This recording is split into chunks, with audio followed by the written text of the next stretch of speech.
Amazon के जंगल में टुनटुनी अपने पति बंटी और अपने दो बच्चे सुनहरी और गोलू के साथ रहती थी। और बंटी ने अपने माता पिता के खिलाफ जाकर टुनटुनी से शादी की थी, इसलिए वो अपने माता पिता से अलग रहा करते थे। लेकिन शादी के कुछ साल बाद ही बंटी की एक हादसे में मौत हो जाती है। ऐसे ही कुछ महीने और बीत जाते हैं। तभी अचानक से एक दिन उस जंगल में बहुत ही भयानक तूफान आता है और साथ में मूसलाधार बारिश आने की वजह से जंगल में बने सभी कच्चे मकान टूटकर बिखर जाते हैं और हर कोई अपनी जान बचाकर इधर उधर भाग रहा होता है। लेकिन टुनटुनी के सास ससुर का घर पक्का और मजबूत था, इसलिए वो लोग अपने घर में बड़े ही आराम से रह रहे थे। टुनटुनी अपने बच्चों को लेकर वहाँ जाती है। माँ जी, तेज तूफान और बारिश की वजह से मेरा घर टूटकर चकनाचूर हो गया है। आप हमें कुछ दिनों तक अपने घर में रहने दीजिए। दरवाजा खोलिए ना माँ जी। उसी समय टुनटुनी की सास की आवाज अंदर से आती है। अरे ओ टुनटुनी, चली जा यहाँ से, हमें तेरी कोई जरूरत नहीं है, इसलिए यहाँ खड़ी होकर हमारा दिमाग मत खराब कर। अरे पहले तो मेरे बेटे को खा गई, अब क्या हमें खाने आई मनूस कहीं की। माँ जी, कम से कम हमें आज रात तक तो यहाँ रुकने दीजिए। भला इतनी रात को मैं अपने बच्चों को लेकर कहाँ जाऊँगी।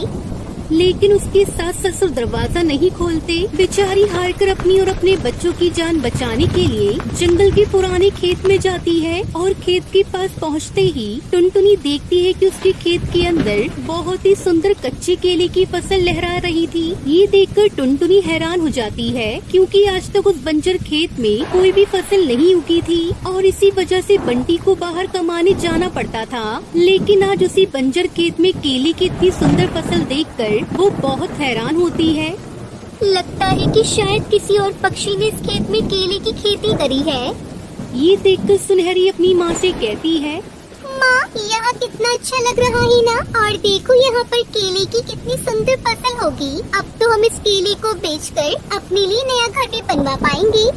हाँ माँ, सुनहरी दीदी बिल्कुल सही कह रही है। हम यहाँ पर अपना एक नया घर बनाएंगे, क्योंकि ना यहाँ पर तूफान नहीं आएगा और ना ही हमें कोई परेशान करेगा। और देखो माँ, यहाँ पर फल के भी कितने सारे पेड़ हैं, हमें तो यहाँ पर खाने की कोई दिक्कत भी नहीं होगी। अच्छा हुआ जंगल में तूफान आ गया, इसी बहाने हमें इतनी अच्छी जगह आने का मौका मिला। नहीं बेटा, तूफान और बारिश आना कोई अच्छी बात नहीं है। तूफान के आने से न जाने कितने परिवार बेघर हो जाते हैं, इसलिए हम इस खुली जगह पर आराम से रह सकते हैं। लेकिन उससे पहले हमें यहाँ एक घर बनाना होगा, वरना कोई शिकारी चील आकर हमें कोई नुकसान न पहुँचा दे। माँ, ये सब तो ठीक है, लेकिन हम लोग अपना घर कैसे बनाएंगे? बेटा, हम लोग केले के पत्ते इकट्ठा करके अपना घर बनाएंगे। बस तुम लोग अब जल्दी से सूखे केले के पत्ते इकट्ठा कर लो। वहाँ पर देखो कितने सारे सूखे केले के पत्ते पड़े हैं। और इस तरह टुनटुनी अपने बच्चों के साथ सूखे केले के पत्तों को इकट्ठा करने लग जाती है। उसी समय सुनहरी कुएं के पास पानी पीने जा रही होती है। अरे सुनहरी बेटा, अकेली कहाँ जा रही हो? पहले जल्दी से घर बनवा लेते हैं, फिर मैं तुम्हारे लिए पानी ले आऊंगी। टुनटुनी सुनहरी को बहुत समझाती है, लेकिन सुनहरी उसकी एक नहीं सुनती और वो कुएं के पास पानी पीने चली जाती है। उसी समय अचानक से जहरीला सांप सुनहरी के पैर पर काट कर चला जाता है। माँ, मेरी मदद करो। माँ, मुझे सांप ने काट लिया। सुनहरी की आवाज सुनते ही टुनटुनी और गोलू भागते हुए कुएं के पास आते हैं, लेकिन तब तक सुनहरी बेहोश हो जाती है। सुनहरी बेटा, क्या हुआ तुझे? तू क्यों नहीं रही है? हे भगवान, ये कैसी परीक्षा ले रहे हो? पहले तो आपने मुझसे मेरे पति को छीन लिया, फिर मेरा घर मुझसे छीन लिया, और अब क्या मेरी बेटी को भी मुझसे छीन लेना चाहते हो?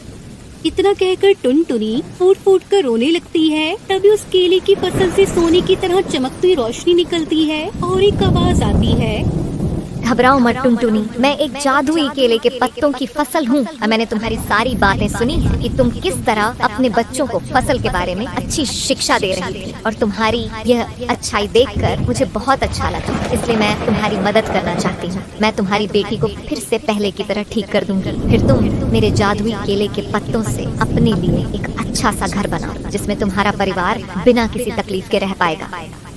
क्या ये सब सच है या मैं कोई सपना देख रही हूँ? नहीं टुनटुनी, ये कोई सपना नहीं है। मैं अभी तुम्हारी बेटी को बिल्कुल ठीक कर देती हूँ और जादुई केले के पत्तों का ढेर भी तुम्हारे सामने आ जाएगा, जिससे तुम अपना घर बना सकती हो। बस तुम उस पत्ते को अपनी मुट्ठी में लेकर अपने मन में ही कोई घर सोचना, वैसा ही घर तुम्हारे सामने बनकर तैयार हो जाएगा।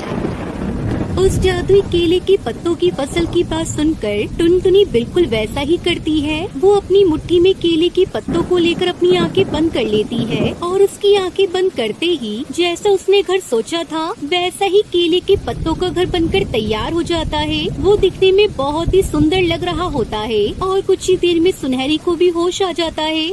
मेरी बेटी सुनहरी, तुम ठीक तो हो ना?